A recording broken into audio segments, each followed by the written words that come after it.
அன்பார்ந்த வளர் form 7 YouTube channel நேயர்களுக்கு வணக்கம். இந்த பதிவில் நம்ம என்ன பார்க்க போகிறோம்னா, 4 பல்லு தலையீத்து கிடேரி சினை மாடு 15 நாளில் கன்று போட்டுரும்னு சொல்கிறாங்க. சுழி சுத்தமான மாடு இது. இதன் விலை பார்த்திங்கன்னா 45,000 சொல்கிறாங்க.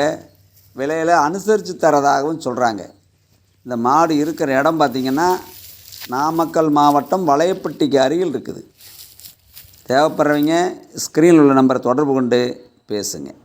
மேலும் வளர் ஃபார்ம் 7 யூடியூப் சேனலில் உங்கள் கால்நடைகளை விளம்பரம் செய்து விற்று பயன்பெற டெஸ்கிரிப்ஷனில் உள்ள நம்பரை தொடர்பு கொள்ளவும். நன்றி.